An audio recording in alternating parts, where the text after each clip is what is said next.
Now, Keith, I know you're good with your dancing, aren't you? Oh, yes. Yeah. I promised the viewers on Facebook that you're going to do a few moves at the end of the show. At the end of the show. So keep watching. Yeah. But this one is this one is a special Strictly Come Dancing cruise, isn't it? Yes. You know. But I love the show, don't you? I love the show. Strictly Come Dancing is great. And, you know, they're going to be stars from the show on the ship. Yeah, 2 dancers and a judge. That's right, yeah. So you could get Len Goodman, you could get Bruno, you could get Craig, you know. It's going to be a great opportunity. It's going to be a lovely addition to the atmosphere that's going to be created on board. And there'll be a great chance to see dancing, maybe even to take part in some of the dancing yourself in this wonderful theme cruise. P&O, British Cruise Company, over 175 years experience, great family kind of feel on board the ships, always stuff to do, lots of entertainment, be it day, be it evening, great variety of different food, big stars of the culinary world like Marco Pierre White having restaurants on board, Ollie Smith for the wine. You've got, you know, amazing selection of different bars, so if you like your sports, whether you want a bit more elegance and some bubbles and some champagne, really good feeling on board this ship. And again, launched in 2000. She's smaller, only 76,000 tonnes, so you've only got 2,000 people on there. Oh, so she's more mid-sized. Yeah, she's mid-sized for P&O, which means it's a great opportunity for you to get to know more people. And if you are travelling with kids, they cater for 2 through to 17-year-olds.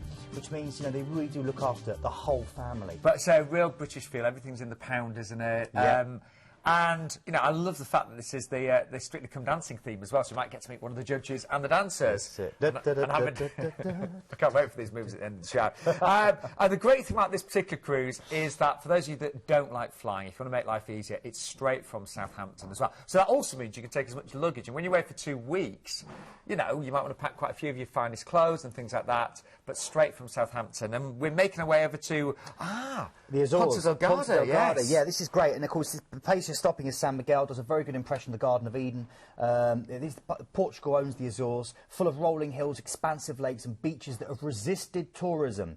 It's a very rural place, full of 17th century architecture and seaside restaurants, great walking trails. Try the local restaurants where you'll find things like fish and shellfish, very moderately priced, and try the local specialities such as pineapples, barnacles, and the local tea, which is grown on the island. Then you head from Ponta Delgada to Horta. This is the yachtsman's island, really, and you've got to go, when you go here, to Peter's Cafe. They always say if you sail to Horta, you don't visit Peter's, you've not actually been to Horta. Amazing place. Just go there when you get off, you'll see why. Then you've got a relaxing day at sea before we go to Madeira. Now, we've already talked about Madeira, so forgive me if I move on. You can watch the show online. You can watch it on one of the repeats and find out more about Madeira. Relaxing day at sea before we hit Gibraltar. And this is great. It's a basic, I always say, as Larry Lee used to say, a piece of Portsmouth sliced off and towed 500 miles south. Take the cable car up the rock to see the Barbary apes, explore the great siege tunnels of St Michael's Cave, check out the acoustics of Cathedral Cave, see some of the local residents there, you know, sunbathing as they do on the rocks.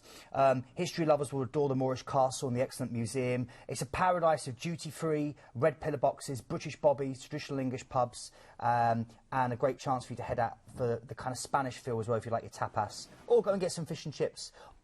The boat trips out to see the dolphins are amazing. And then Seville is next to Seville, yeah, the Ports Cadiz, which is well worth exploring in itself. Walk around the walls, the beautiful fortified walls, which are incredible. But of course, most people would choose to head into Seville, and why not? You've got Christopher Columbus' tomb lying in the big Gothic cathedral here. If you climb up the 14th century tower called the Giralda, you get amazing views over the whole of the city. You can go maybe and then have a stroll around the park, the Maria Luisa Park, which is gorgeous. Go and check out the Alcazar Fortress, again, a great example of Moorish architecture, or stroll around the Jewish Quarter, which again is quite magical. Fantastic port. I've not even mentioned Jerez, going to see the home of sherry, which you can also do. Ooh, lovely.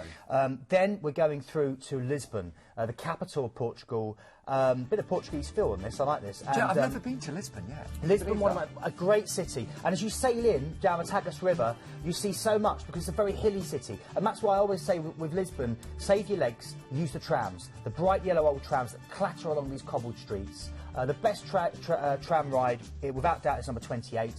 Pick it up from St George's Castle, and then it takes you down the Barrier Alto, up the Baxia. If you go on 15, it will take you out to the 15th century Belém Tower, which you'll see as you sail in. It will take you out to this place, the St Hieronymus Monastery, where Vasco da Gama's tomb lies. Of course, this is a great chance for you to try some port, and also to go up the wonderful elevator, which you can do just quite near where you dock. over 100-year-old, and you can just enjoy some amazing views. I tell you what, just seeing the Clip of Lisbon there, you know, you really appreciate, on a cruise you get to see so many different places, you know, Lisbon compared to the Azores. You're dipping your toe into so many different cultures, meeting so many different people, and then we're going to Vigo, which is stuck on the snow-capped Monte del Castro, and it's a medieval seaside city, green Spain, even has bagpipes. And then a final day at sea and back to Southampton. Now, last time I know P&O featured a cruise with a Strictly Come Dancing theme. It was a top seller. We have this back this Sunday, $9.99. You only need to pay a deposit. And prices can go up, and I cannot emphasise this enough. You know, if this proves as popular as it has previously, prices could easily go up. One tip, we're talking about tips when it comes to cruising. My personal tip would be to stay at the Mion Vary Marriott in Southampton. Now, it works out, we have a special deal with Planet Cruise, so it works out just £70 per person.